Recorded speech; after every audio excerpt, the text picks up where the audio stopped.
Welcome back, everyone, to another episode of the Educational AD Podcast. This is episode 455 of our interview series with athletic directors, coaches, and leaders. We'll meet today's guest, but first we want to give out a shout out to our partners, the Florida Coaches Coalition, Vital Signs Wall of Fame, We Coach, and the Global Community of Women in High School Sports. You've heard me say many times, these are four great organizations. You really need to have them as part of your network. And now don't hit that fast forward button. Stay with us for the next 3 minutes so we give our sponsors their shout out. These are all companies that I used as a coach or as an athletic director. You should be using them too. Here we go. We want to say thanks to Hometown Ticketing for their support of the podcast. Go to hometownticketing.com. They're the leading digital ticketing provider to schools and colleges. And the Hometown staff will not only show you how to set up and sell your tickets online, they'll also provide you with a dedicated client success manager to give you hands-on support every step of the way. That's every step of the way. Go to hometownticketing.com. Digital ticketing that offers more.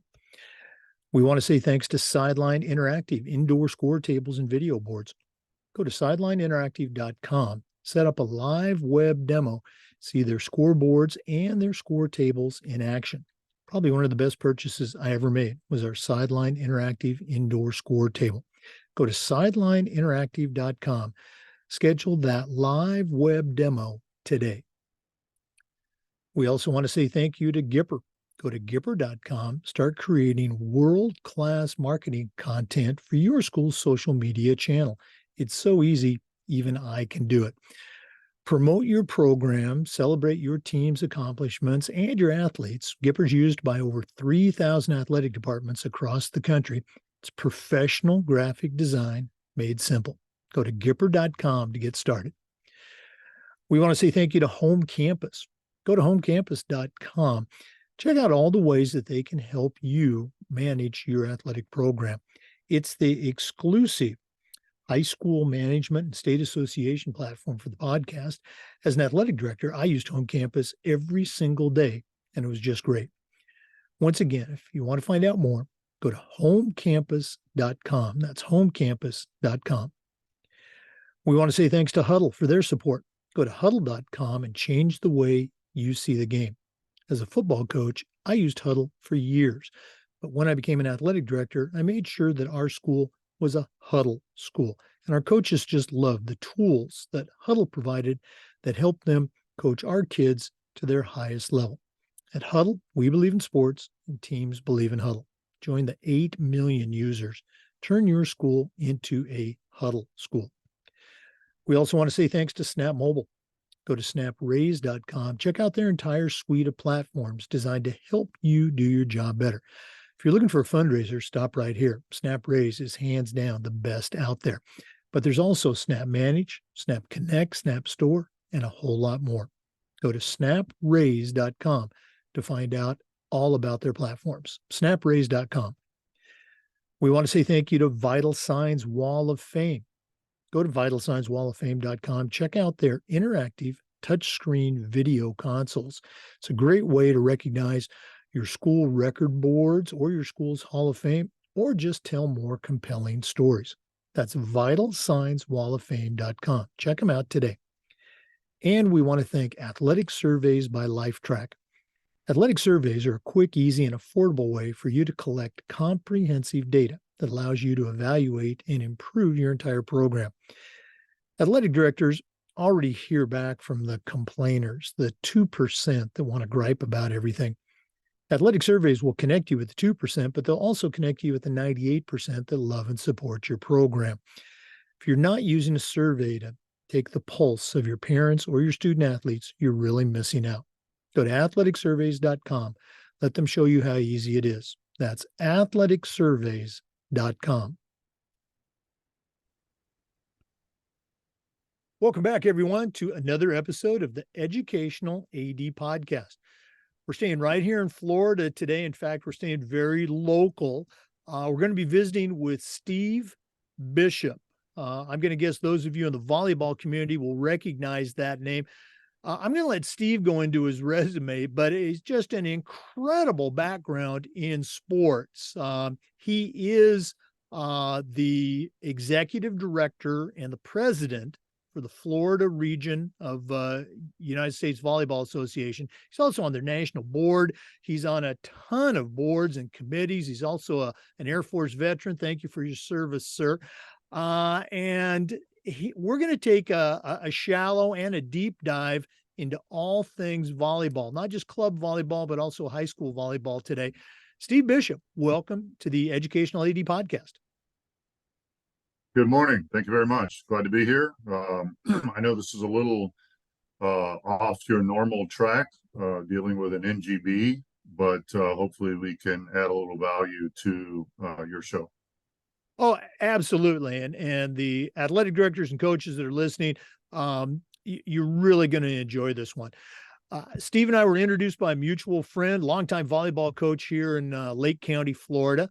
And I knew immediately he'd be a great guest. So let's go ahead and jump right in.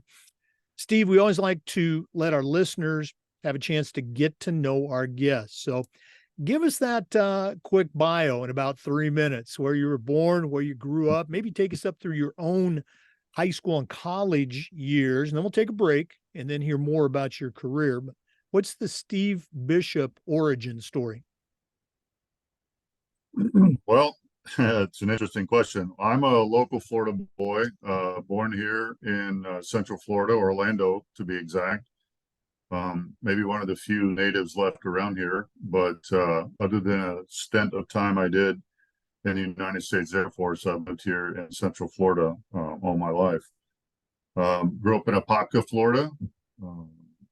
Attended Apopka High School, home of the Blue Darters. We were multiple-time football champions here in the state of Florida, and very proud of that little community I grew up in. Went off to the United States Air Force, took maybe a non-traditional route. Look, I got out of high school and went straight into enlisted corps and served as military police. Got cross-trained as deputy sheriff with the local sheriff's department while I was in the Air Force. And then finished up my tour of duty in 1991 after Desert Storm. We were involuntarily extended all of our assignments, and so came back home and then went to college. Got my degree in accounting, and originally thought I wanted to be in law enforcement as a career, but got into school, got into the accounting world, learned that I really enjoyed business. And so kind of went through the private sector while I was going to school full time, and used some of those accounting and business things that I've learned, and learned a lot more along the way. Ended up getting back into volleyball. The Florida Region Board of Directors asked me if I would be interested in coming back and helping them create the first full-time staff position for the organization. It had been a board-run nonprofit for many years. And so that was in 2005.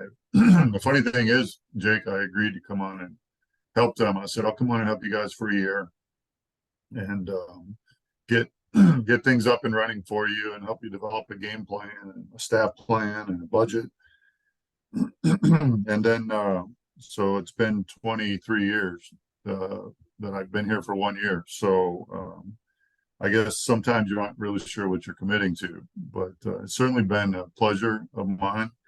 I worked in the for-profit sector, in accounting and finance, controller, internal auditor, chief financial officer, things of that nature. But I can certainly say without pause that this is the most enjoyable thing I've really ever done in my career.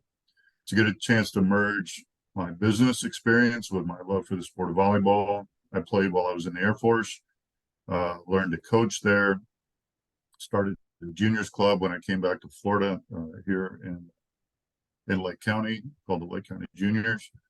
And then it's been an interesting journey. And so I started off just basically being an athlete. And now I sit, I guess you would say, my highest level positions in the volleyball world now is, of course, I get the pleasure of leading this great organization and our full-time staff. I'm on the board of directors for USA Volleyball, the national governing body for our sport, and I serve as the board president for the International Volleyball Hall of Fame out of Holyoke, Massachusetts, which is certainly a pleasure, and it's very humble experience to be able to welcome greats in our sport as we induct them into the Hall of Fame each year in the month of October. So that's probably the best 3-minute summary I can give you. I'd probably throw in here that my married to my wife of 30, it's either 35 or 36, and I can never remember where we are. It's just a lot. Years. We were high school sweethearts, known her since 7th grade, and we have a 26-year-old son who helps us here at the Florida region office and manages our sand volleyball complex. So that's me in a nutshell, sir. Well, we're going to take a little deeper dive into some of the volleyball stuff, but want to go back, I guess, sort of kind of high school days. You mentioned Apopka, certainly people in Florida, know the Apopka sports tradition. And, for our listeners, if you ever meet Steve in person, you're probably going to be looking up because the guy's, he's like 6'8", 6'9". Did you play? I know you're involved in sports in high school, but when did you first start playing volleyball? Because I'm going to guess back in your high school days, it still wasn't a high school sport for Florida. Was it when you got in the military that you started playing volleyball? Yeah, that's correct. My love for sports started in Little League. I started in baseball, and then I moved to soccer. So I played soccer at Apopka Junior High, and then in my first year at Apopka High. And then I started playing volleyball when I was in the Air Force. I was in the gym, actually, and we were having an impromptu slam dunk contest on the basketball boards, and the volleyball coach for the base came over and asked me if I played volleyball. And of course, I told him I did because I grew up watching my parents play in various leagues in Apopka. And so he invited me to come out for tryouts. And I realized within the first few minutes of attending volleyball tryouts there that I didn't have a clue how to play volleyball at the level at which they were playing. So his name was Amr Chand. He took me under his wings, taught me the game, and basically kicked off my journey as to where I am now. Yeah, well, like any good coach, he saw something there that he could work with, that frame, and Well, I'm going to guess there was some athleticism in there too. well, being 6'7", 6'8" certainly doesn't hurt. It's like they say, you can teach someone how to play, you can't always teach them how to be tall. So, Right. I forget who it was. I want to say it was Bobby Knight when he was asked, would you rather have fast players or tall players? He said tall players. In the fourth quarter, those fast players are going to get tired. The tall players, they're not going to shrink. So they're still tall. You got it. That's exactly right. For our listeners, we're visiting today with Steve Bishop. He's a longtime coach, longtime director. He's the executive director and president for the Florida region of United States Volleyball, also involved at the national level. We're going to hear more about that. Let's go and take our first break. This is the Educational AD Podcast. We want to say thanks to Hometown Ticketing for their support of the podcast. Go to hometownticketing.com. Hometown's the leading digital ticketing provider to schools and colleges. And the Hometown team will not only show you how to set up and sell your tickets for athletic events, but also for things like school plays, concerts, dances, even graduation. And every step of the way, you're going to have a dedicated client success manager that's providing hands-on support. That's every step of the way. Hometown is digital ticketing that offers more support, more security, and more customization. Go to hometownticketing.com to find out more. We also want to say thanks to Sideline Interactive indoor score tables and video boards. Go to sidelineinteractive.com and schedule a live web demo and see their tables and their boards in action. Probably one of the best purchases I ever made was our Sideline interactive indoor score table. Of course, we used it for home games, but we also used it for pep rallies, for signing ceremonies. Their products are tremendously versatile, and their customer service is just outstanding. Go to sidelineinteractive.com. Schedule that live web demo today. Sidelineinteractive.com. Hey, welcome back, everyone, to the Educational AD Podcast. Our guest today is Steve Bishop. He's the Florida Region Executive Director and President for USVBA, also involved at the national level in a number of organizations. Steve, you talked about how when you first got involved with the Florida region, it was just going to be a short-term gig, maybe a year. Obviously, it turned into a lot more. Take us along that journey. What was the organization like when, you first got involved, and where's the organization now, and maybe where do you see it going? I know that's a big chunk. No, we tell this story often because I think it's important that people understand the history of where you came from, because it helps you understand how you've gotten to where you are. When I first came on board in 2005, late 2005, in this role, as I mentioned, there were no staff members. It was a volunteer-run organization by a board of 23 board members, if you can imagine that, all trying to put their hands in the pot and keep the organization afloat. And volleyball was still, I want to say, relatively new. The travel portion under USA Volleyball, obviously national teams and Olympic teams had been in place for a long time, but the regional infrastructure of the 40 regions across the United States was still a new concept. Actually, in the old days, it was I think a dozen or less regions, and they were just numbered. And so then later, as more interest in the sport started to develop, the regions got names, and geography was better defined. But when I came on board in 2005, we had a little over 4,200 members in the state of Florida. Just a contrast where we are now, we're just shy of 19,000 members here in the state of Florida. And when I first came on board, we ran 3 total events: adult regionals, boys regionals, and girls regionals, and that was it.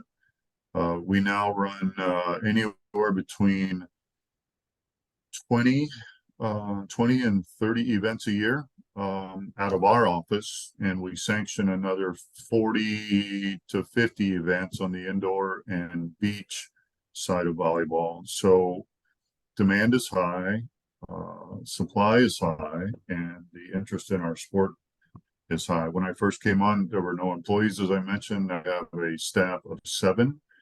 We have a region office. We have an inventory of vehicles and trailers and event equipment.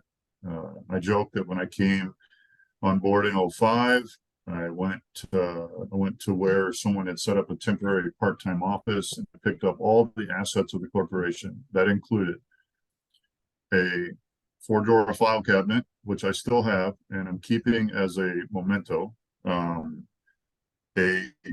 desktop computer, which obviously, as we all know from desktop computers, it's only good for a door wait at this point in life.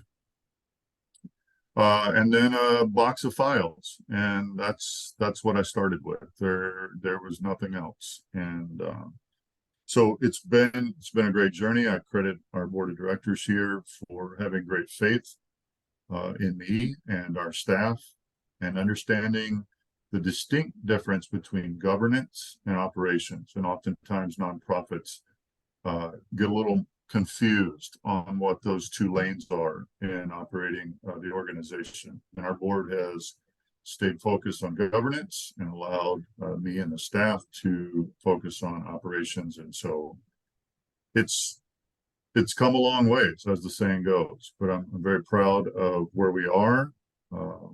My journey right now is scheduled to end in 2028. So I've got 5 years left to set the stage to hand the baton off to my successor. And for them to be able to take it to a completely different level than we were able to.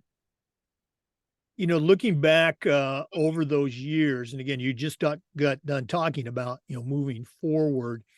What are some of the things that you're most proud of that where you've seen the organization grow? And for our listeners, we're going to talk about coaches education. We're going to talk about training. We're going to talk about, the relationship between, USVBA and the high school systems later on. But right now, what are some of the things that you're particularly proud that you've seen the organization do? Um, Quite a few. I'm going to try and narrow it down to some that I think are the most impactful for listeners, because I don't think people understand that we're in the business of youth and junior sports. Obviously, that's why we are here. We're here to create opportunities. We're here to train coaches. We're here to train officials. And we're here to create this 360-degree environment that benefits those who are members of our organization. So one of the things I would point to is our scholarship program. So we started a scholarship program back in 2007, and we give scholarships to high school seniors that are members of our organization. Since inception, we've awarded $734,000 to high school seniors, and it is it's such a pleasure to be able to see those kids come up on stage. They've been part of our organization through their middle school and high school years, and then they're recognized for their academic excellence, and then get a chance to go on and participate in college. And we have a great pleasure of being able to help them do that. We've given scholarships to 278 high school seniors in all those years, and it's become a big part of what we are. So scholarship administration, we just wrote checks this past week for $104,000 for this year's awards, and we do them by year. And so I was signing checks for almost an hour last Friday as we were getting those ready to go out to all of the schools.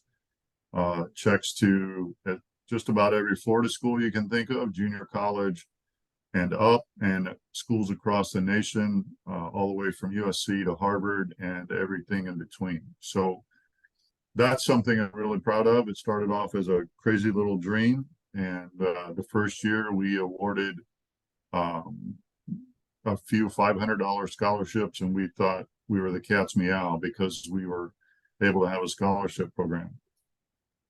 So that's one thing. I'd say growing opportunities across the state for kids to play a sport that they love is something that we've done. And when I first started, there were, like I said, 4,200 members. And now I'd say we probably have actually exceeded 19,000 at this point, but it's somewhere in that ballpark. That's a lot of kids that are getting a chance to play ball in the off season and pursue college scholarship opportunities, and then create an opportunity for them to pursue a sport that they love. Volleyball is a lifetime sport. Jake, I'll ask you this question. I'm big into trivia, and I'll see if you know the answer. What's the oldest age division offered at the U.S. Open Adult National Championships? What do you think that might be? The oldest age division. Well, I know in track and field, that's kind of my area. They have a 90 and over division. So I'm going to say volleyball's got to be in that area. Am I close? You're really close. Yeah, we have an 80. I think we just added the 85s, but we have the 80 and above category. So you can play this sport from 8 to 80. It is a lifetime sport, no doubt. But helping these kids develop a love for something that creates accountability in their life. They've got another set of adults that are hopefully getting to have a positive influence on them as they go through their young years or middle school and high school years, formative years, as you would say.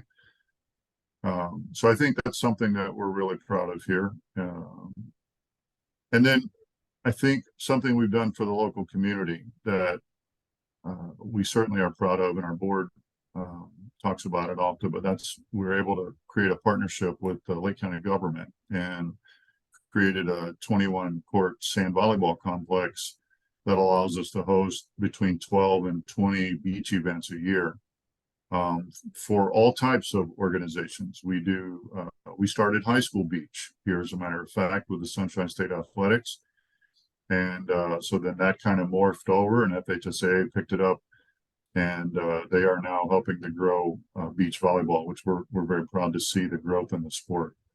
And so that was a $3 million project with Lake County government and a public-private partnership between our nonprofit and them. And so that's something that we've been very proud of, being able to grow beach volleyball. We hosted an AVP Pro Beach event back in December of last year, along with the World Pair Volley, which is a beach pair volley 3v3, which is Paralympic beach. And we're working right now on a bid to host the 2024 World Pair Volley Beach World Championships in late 2024. So fun stuff. Yeah, and again, it's just a small sample size of all the things that, you know, USVBA, the Florida region, and yourself are involved in. We're going to take another break, but when we come back, we're going to talk about some things that I think most of our listeners, are, truly tuned into. So we appreciate you listening today. Our guest today is Steve Bishop, the Executive Director and President for the Florida region of United States Volleyball. Let's take that break, but we're coming back with some more. This is the Educational AD Podcast. We want to say thanks to Gipper for their support of the podcast. Gipper is the official social media graphic solution for the Educational AD Podcast. Go to Gipper.com, and their team is going to show you how to create world-class marketing content for your school or organization's social media channel. The kids are on social media today, and if you're not posting to promote your program, to celebrate your athletes' accomplishments, you're really missing out. Gipper's used by over 3,000 college and high school athletic organizations, and it's so simple to use, even I can use it. Go to Gipper.com, mention you heard about it on the podcast, they'll give you a nice discount. That's Gipper.com. We also want to say thanks to Huddle. Go to Huddle.com and change the way you see the game. As a football coach, I used Huddle for years, but when I became an athletic director, I made sure that our school was a Huddle school. And our coaches just loved the tools that Huddle provided that allowed them to coach our kids to the highest levels. At Huddle, we believe in sports and teams believe in Huddle. Join the 8 million users and find out how to turn your school into a Huddle school. That's Huddle.com. Good. Yep. Welcome back, everyone, to the Educational AD Podcast. Steve, we've mentioned a little bit, you are the executive director and the president of the Florida region for USVBA, United States Volleyball. It's the club, the travel ball, organization. So for an athletic director or a coach that's sitting out there, either in Florida or somewhere across the country, and they're going, well, what the heck is USVBA? Let's take that dive. What is it? What are some of the things that you would like to tell that athletic director who's listening right now that might not know? Yeah, that's a great question. And I know the answer is wide and varied because different people see it differently. So I definitely appreciate the opportunity to put some facts on what is USA Volleyball. So USA Volleyball is a national governing body for the sport of volleyball. That's a designation they get from the U.S. Olympic and Paralympic Committee, as well as the Federation of International Volleyball. And that's our international federation across the world. So USA Volleyball operates as basically the sole provider of volleyball inside the United States, and the only organization eligible to select athletes for national teams and for Olympic teams. And there's a distinction there. National teams are year-round, Olympic teams are every 4 years. But USA Volleyball is much bigger than that. And you touched on a few things there in the opening of this session, and that is we have 2 lanes in USA Volleyball. We have the national team and Olympic team lane, and then we have the grassroots lane. And the grassroots lane is what comes down at the regional level, that the 40 regions of USA Volleyball, we spend a majority of our time, if not all of our time, on.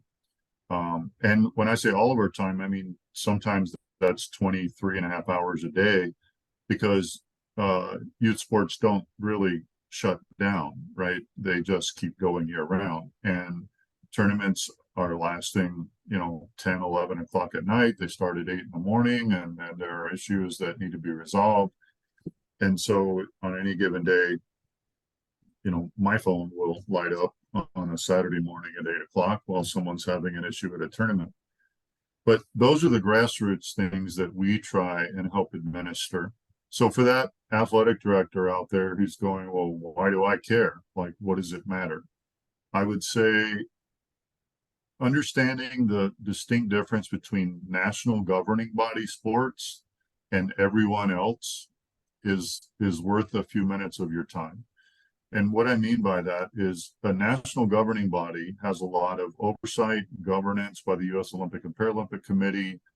We have audits, we have reviews, we have athlete safeguard requirements that we are required to follow. And some of the other organizations out there that are not affiliated with the NGB don't have those same standards. And if they do, they're just self-imposed, which means that they could be anything. So understanding the difference between who you're allowing in your gymnasiums and on your fields with respect to club sports and travel teams, I guess, as it's sometimes referred to loosely, is really important, because national governing bodies have a set of standards that we all have to follow, and they're the same. Our background screens are the same across the entire U.S. Our coach training requirements are the same. Our safe sport, which is all stuff that was triggered by the Safe Sport Authorization Act of 2017. Those are all the same. And so the ability for those that we don't need in the sport or who have been bad actors, we have the ability to remove them. And I serve on the Safe Sport Committee of USA Volleyball and have for many years, and I'm the representative here for the state of Florida. And we deal with those bad actors on a regular basis. And one thing I would say to your ADs that are listening, when you have bad actors in the local school, oftentimes what we seem to see is they just get pushed out the door. Like, go on to some other community. We don't want you around here anymore. We don't want the publicity surrounding your behavior, but we just want you to go away. And they do exactly that. They go down the road, they head to another state, they show up in another school, they repeat the same behaviors, and then they know that people don't want to deal with the publicity of all of that, so they just get shooed around the country. In the USOPC, US Olympic and Paralympic Committee world, we have the ability to shut them down permanently. They then are restricted from participating in any NGB sport. So if you're a bad actor in swimming, and swimming reports it, and the U.S. Center for Safe Sport determines that you, in fact, were inappropriate or you violated a rule, you get banned in all 40 plus NGB sports. And so therefore you can't just pop up in some other community. You get on a banned list, and we all have access to that. So I would say to these ADs, some of the frustrations I've had in my 20 plus years is that when you find out that coaches have misbehaved in the school setting, and then they're just kind of silently shuffled out the door, and no one reports that. Get that to your local NGB of that respective sport where that coach is participating, because then there's an opportunity and ability for that stuff to get elevated and reviewed on a national level. And just for a fact, the U.S. Center for Safe Sport and the Safe Sport Authorization Act actually requires those of us in the NGB world, we are mandatory reporters. And I know you're very familiar with that in a school setting, because many state laws also exist in that realm, but sometimes they don't get cross-referenced with each other. So I know that that's a lot about what USA Volleyball is, and I may have digressed there for just a moment, but those are a few things that I would say if I was sitting in a room of ADs.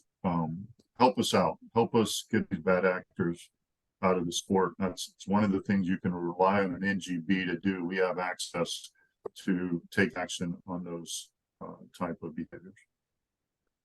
No, I think it was very timely that you mentioned that, and you're absolutely right. In the public school setting, background checks, Jessica Lunsford cards, and all that stuff. Very important, and the sanctioning of tournaments, I think, and activities is something that not a lot of athletic directors, probably think about. It seems like, and I'm exaggerating here for our listeners, it's not this way, but it seems like there's a quote national tournament every single weekend somewhere in the United States, and they're not all. And probably most of them are not USVBA tournaments. It's just some organization that is using that word national. So you're absolutely right, Steve.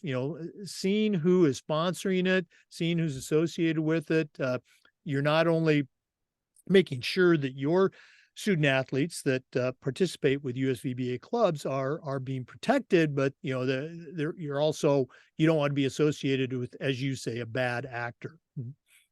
Yeah, absolutely.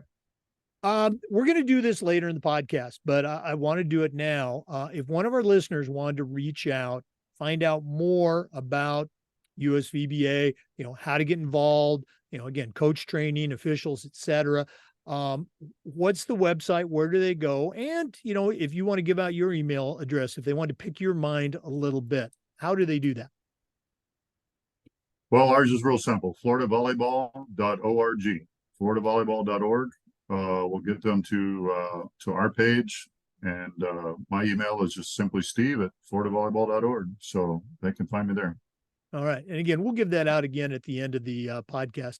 Our guest today is Steve Bishop, the Executive Director and President of the Florida region for United States Volleyball.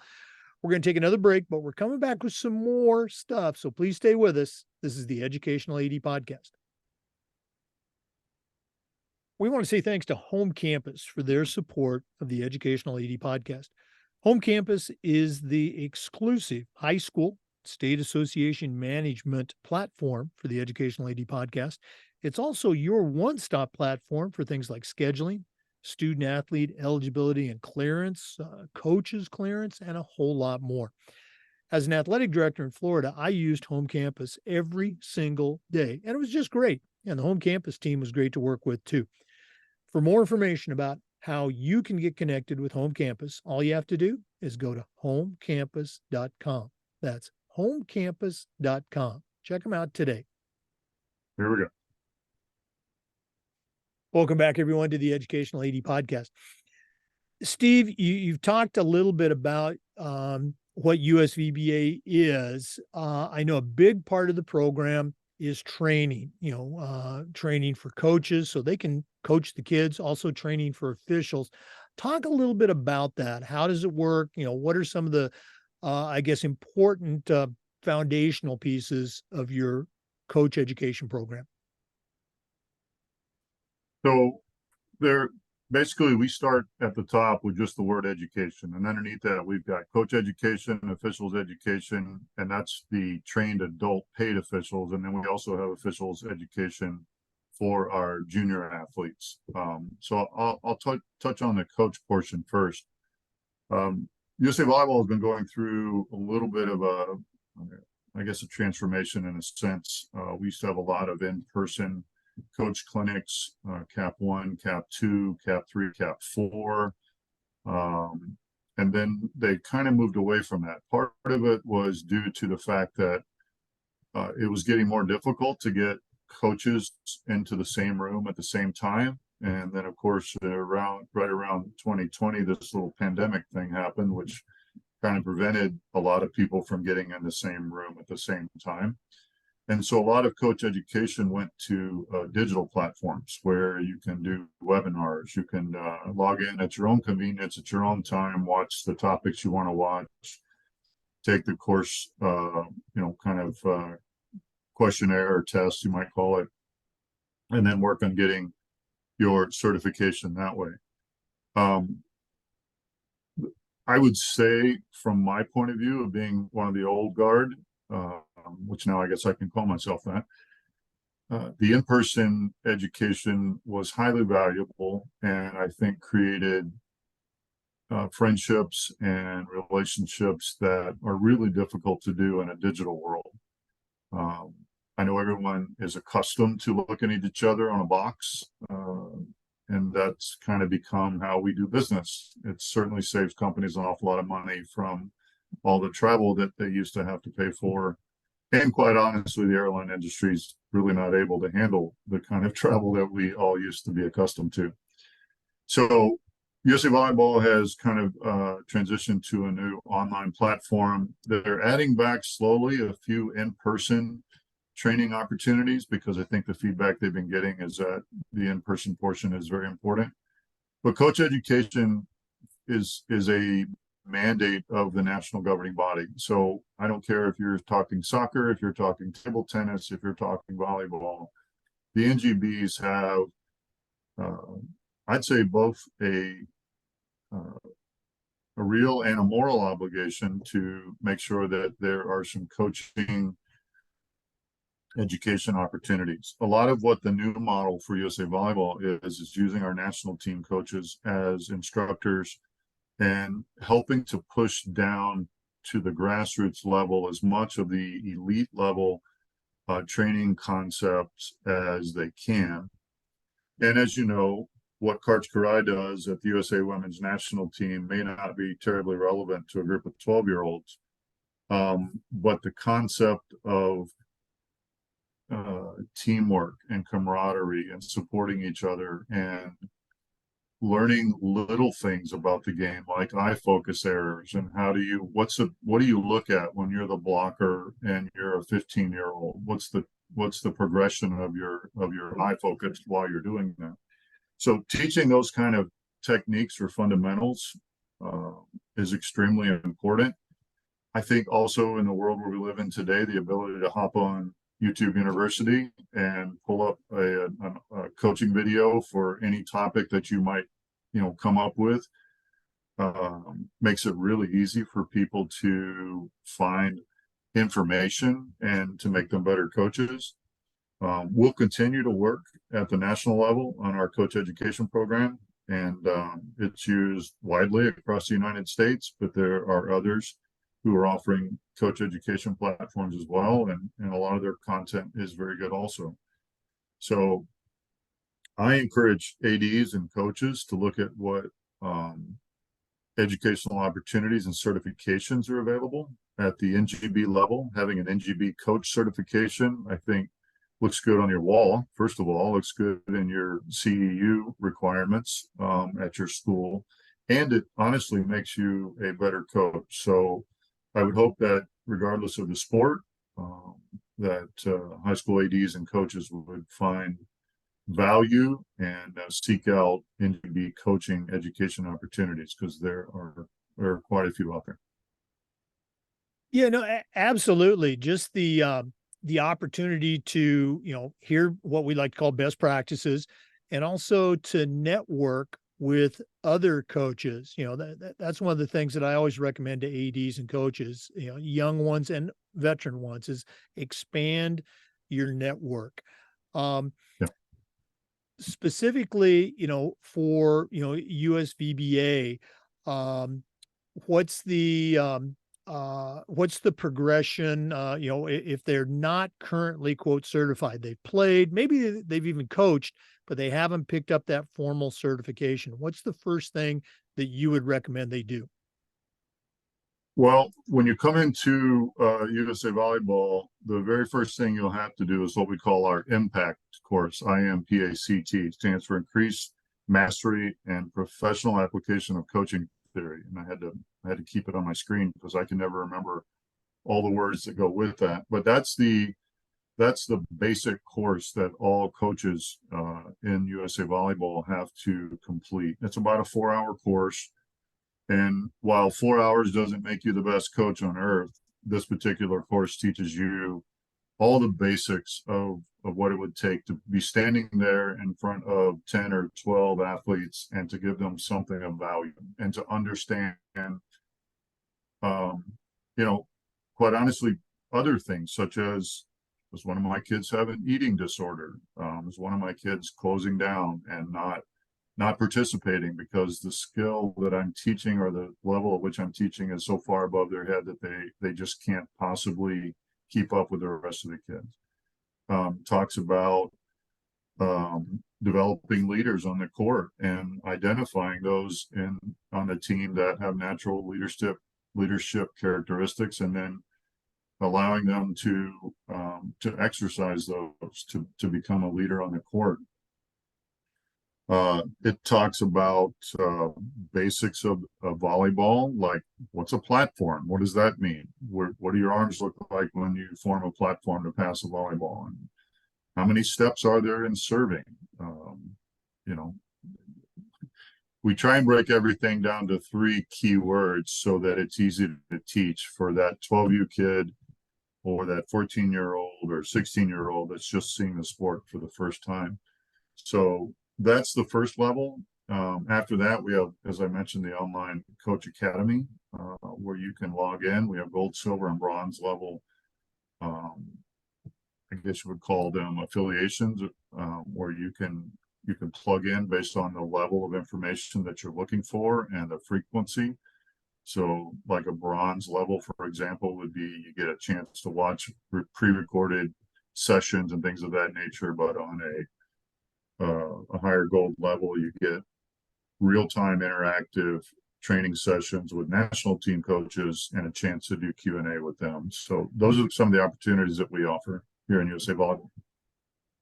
Yeah, great stuff. And I've been to your floridavolleyball.org website, and it's very well organized. So listeners, you want more information, we'll give it out again, but just go to floridavolleyball.org. Just about everything you would want to know to get involved is there. For our listeners, our guest again is Steve Bishop. He is the president and the executive director for the Florida region of United States Volleyball. We're going to take another break, but we're coming back. We're not done yet. This is the Educational AD Podcast. We want to say thanks to Snap Mobile for their support. Go to snapraise.com. That's snapraise.com. Check out their entire suite of platforms designed to help you do your job better. If you're looking for a fundraising platform, stop right here. SnapRaise is hands down the best out there. We used it at our school with our coaches and our kids, and it was just great. Our parents loved it. It was so easy to use, and it worked. They even have a program where they will give you your funding before you actually start your fundraiser. Nobody else does that. But there's a lot more. You've got Snap Connect, Snap Store, Snap Manage.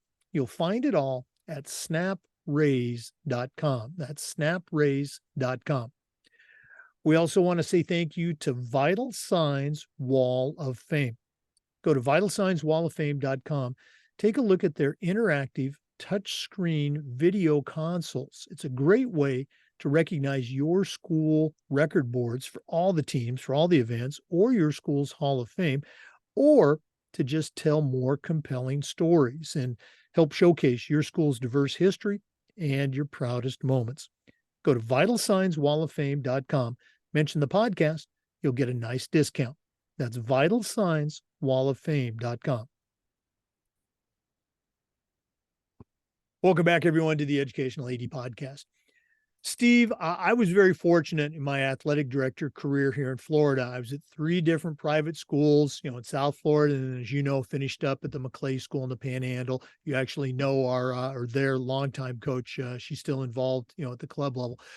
But I think there's a misconception a lot of times with coaches and ADs that it's an adversarial relationship between high school sports, let's say high school volleyball, and club volleyball. And it's not that way, and it certainly doesn't have to be that way. So maybe talk about some of the ways that, from your perspective with USVBA, that you work to create a partnership, a supporting relationship that is definitely not adversarial. Well, I think one of the things that I've tried to do personally here, and I can only speak to that, and I know since we're a statewide organization, we cross a lot of, district and school boundaries all across the state. But one of the things that I've always stressed, both to our coaches, to our club directors, to our staff, and to our board, is that we respect the tradition of high school sports. High school sports is one of the longest and I think most traditional activities where kids can get a chance to play for their school and their local community. And letter, well, maybe I should ask a question. Do people still letter? Is that a normal thing? They still do. At our schools, they Okay. did, and I know at a lot of other schools All they right. still do. Very good. So I didn't want to say something that wasn't true anymore, but to get a chance to play in their local community at their school and to enjoy sport that they like, I think deserves all the respect in the world. And we have historically not sanctioned USA Volleyball events and activities for high school age kids during the high school season. And I'm only speaking of volleyball, obviously. So during the months of the high school volleyball season, we don't sanction events and activities. We want those kids to enjoy their high school experience. We want them to be the best that they can be. We want them to be high school All-Americans. We want them to be on the leaderboard. And we want to know that in the off season, when they are playing perhaps with USA Volleyball, that they're getting a chance to better their skills so that they can be even better when they get back to their high school team. We don't see the state school association or associations, and there are multiple because we're more of a deregulated state. We don't see any of them as an adversary. Quite honestly, we report here when our kids get scholarships from to go play in college, and someone will send us an article. We do a lot of recognition marketing, and so we will promote those kids in the high school that they're attending and the college that they will be attending. We do that on a regular basis.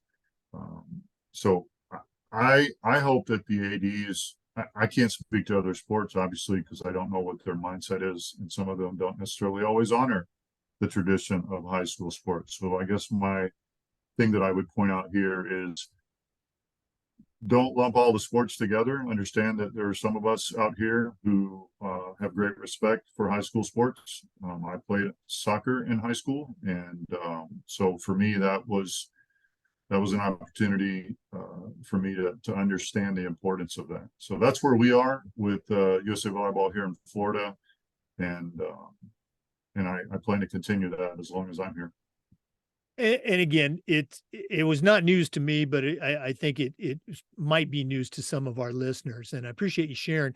I told you I wasn't going to go off script, and so hopefully this isn't too far. Going to put you on the spot. Looking at the state of Florida, and I mentioned, our volleyball coach at McClay did a fantastic job with our program, JV, middle school varsity, Yeah. also very much involved with, I say club, with USVBA volleyball. What are some examples that you can give, and maybe not even name names, where the school coaches have done a great job of working with the local club, and conversely, the local clubs have done a great job of working with the school coaches? Any stick out that you can give a shout out to? Well, there are many. We have 154 junior volleyball clubs in our organization here in the state of Florida. And I would say probably I'm going to say 75 to 80% of the coaches in those organizations or those clubs are also affiliated either in their middle school or high school volleyball program in some form or fashion. And I think that's extremely important because they get a chance to work on developing their coaching skills in the off season. And when I say the off season, I mean the not high school season or the traditional USA Volleyball Club season. So it would be difficult for me to narrow it down to a few. I will say that we have an all-star program here in the state of Florida, and we have a lot of club coaches that work with our all-star program, and those club coaches are also high school coaches, and they get a chance to work with college coaches that are in our program when we play at the all-star championships each year. And so those relationships are extremely important, and we've had many examples of high school coaches, and maybe the 80s don't want to hear this, but high school coaches making connections with college coaches and then getting a chance to further their career by moving up to a college coaching position. And that's, I would say, I hope people wouldn't be offended that a high school coach gets an opportunity to move up in their career, because that's certainly something that we're all responsible for doing, which is multiplying leaders and creating opportunities. So there are so many examples, Jake, with regards to coaches and their impact on the sport. I'll just have to maybe call it there. No, I think it's very appropriate. We always want our coaches to seek out professional improvement, and if that includes improving themselves by trying a different level, taking a new position, absolutely. So it's all part of what I mentioned about expanding that network, making connections, having that college coach connection. Doesn't mean you're going to leave your school and go coach college, but if that develops, why not? Absolutely. Great stuff. Steve, this has been very cool spending some more time with you, but we're not done yet. We always wrap up with our segment, the Athletic Director's Toolbox. Now, you're not an athletic director, but you certainly know your way around the world of sports. So we're going to take our final break here from Athletic Surveys, who sponsor this segment. When we come back, I'm going to challenge you to send out a brand new high school athletic director on their very first job, but I'm only going to let you put 3 items in their toolbox. So let's take that final break. And when we come back, we're going to find out what Steve Bishop is going to put in his new athletic director toolbox. We want to say thanks to Athletic Surveys by LifeTrack for their sponsorship of the AD Toolbox segment. Athletic Surveys are a quick, easy, and an affordable way for you to collect comprehensive data that allows you to evaluate and improve your entire program. Athletic directors already hear back from the complainers, the 2% that want to gripe about everything. Athletic Surveys will connect you with the 2%, but they're also going to connect you with the 98% that love and support your program. And that's a tremendously valuable tool to have, especially when you're talking with that frustrated parent, or maybe your principal, or maybe your school board. Go to athleticsurveys.com. They're going to show you how they can create a custom survey that lets you take the pulse of your parents and your student athletes. athleticsurveys.com. Check them out today. Let them show you how to take your athletic program from good to great. Well, it's that time of the podcast. We have been visiting today with Steve Bishop. He is the president and executive director for the Florida region of US Volleyball. Got a tremendous athletic background, but right now I'm going to challenge him to send out a brand new athletic director, a new leader, but I'm only going to let him put 3 things in the toolbox. So, Steve, what 3 items are going to go into your new athletic director toolbox? Yeah, I thought about this question a good bit, and I also often wonder how the gap sometimes between what we call NGB sports, which is the world I live in, and school sports, including high school and quite honestly middle school sports, why there's such a big gap sometimes. And we all kind of, I understand everyone's busy. We have our lanes, and ADs have plenty of challenges on any given day. And I can relate to those. So I'd offer three, and then what I'm going to consider a bonus tool. I hope you will indulge me with that. Number one, consider that NGB, and that stands for National Governing Body Sports. Consider that NGB sports and high school sports can be complementary to each other and can work together to benefit youth and junior athletes. And what I mean by that is it's not either or. And I think sometimes people feel like it can only be either or. And I feel strongly that it should be and. They both serve a slightly different purpose, but they both create opportunities for kids. And if I recall back looking at the picture on my wall across the room here, and it talks about priorities and being the difference in the life of a kid. And I think all ADs are called to service by a very similar mandate and challenge in their lives. So I would say to an AD, make sure you don't just lump everyone together and assume that club sports is club sports, because they're not all the same. Number two, understand the difference, and this is just kind of an extension of that comment. Understand the difference between NGB sports and other non-NGB club sports. And what I mean is the differences in training, insurance, athlete safeguards, oversight, governance.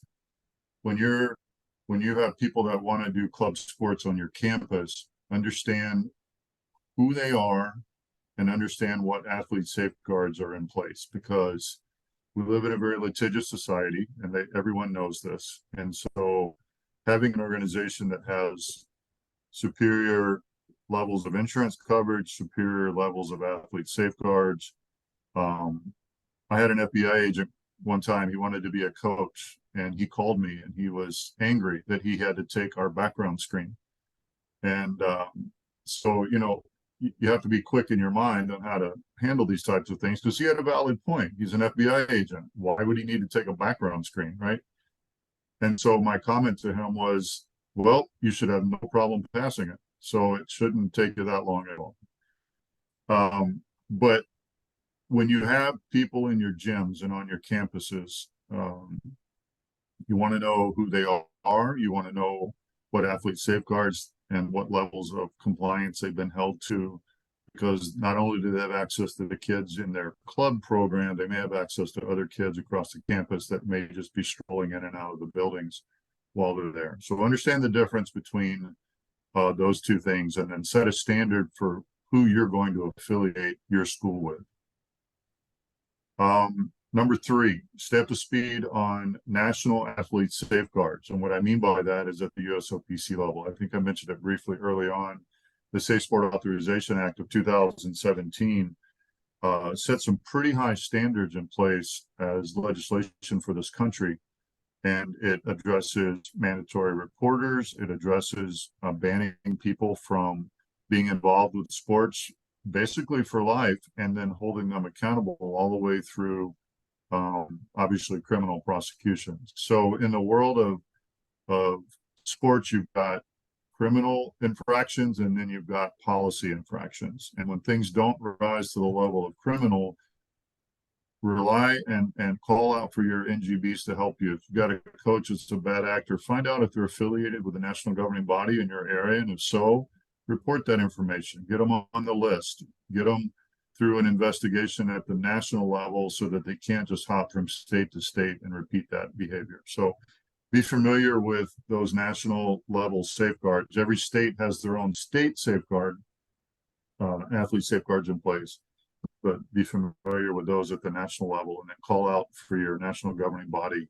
to help you, because that's a mandate we have and is required by legislation. And so we're here to help with those types of things and keep these kids safe. So those are my three. Not like perhaps a wrench or a hammer, but things that I think would help an AD. And then the fourth thing that I oftentimes would say to ADs and coaches, maybe off the record a little bit more, remember that schools have assets, gyms, fields, buildings, which are valuable and can be used to generate income while serving the local community. So NGB Sports are looking to rent venues. Schools have venues, and it's an opportunity for there to be a better partnership where the schools can generate some additional revenue that then they can put in their athletic department budget, or however the school might manage that, while allowing these kids to further their interest for the sport that they love. So, Jake, those are my four. I don't know if you need me to elaborate or answer any questions on those, but I leave those with you. No, I love it. And it's very consistent with what you shared with us, on this episode today about, talking about, well, again, what, USVBA is, how it impacts kids, how it impacts coaches, and the idea of for any AD that still might be out there thinking that it's an adversarial position. No, it's not. It's the opposite. It's an opportunity for partnerships. And I love your bonus tool about utilizing your facilities to build those relationships, bring people onto your campus, let them see the great program that you offer as a high school coach or as a high school AD. And, oh, by the way, maybe create a little revenue stream as you rent out your gym. So, no, great stuff. Yep. Steve, one more time, if one of our listeners wants to find out more, what's the easiest way they can get hold of you or find out more about USVBA? Real simple, floridavolleyball.org. That'll get us to the website. Got a full contact page there. They can find me or any of our staff members if they have questions. And we welcome the interaction. Steve Bishop, Florida Volleyball and USA Volleyball, and a whole lot more. Thanks so much for joining us today on the podcast, and all the best with the coming seasons and all the activities that Florida Volleyball is a part of. Thanks, sir. It was a pleasure, and I appreciate you bringing on an outside perspective in the sports world to share with all your great ADs. Thank you. Oh, not an outsider at all. Somebody who's standing alongside, just like we are with you. For our listeners, we appreciate you listening. And just a reminder, we upload the Zoom recordings to the Educational AD Podcast YouTube channel. Thanks again. Come back next time for another great interview, and just about every day for new content for coaches and ADs on the Educational AD Podcast. We'll see you next time.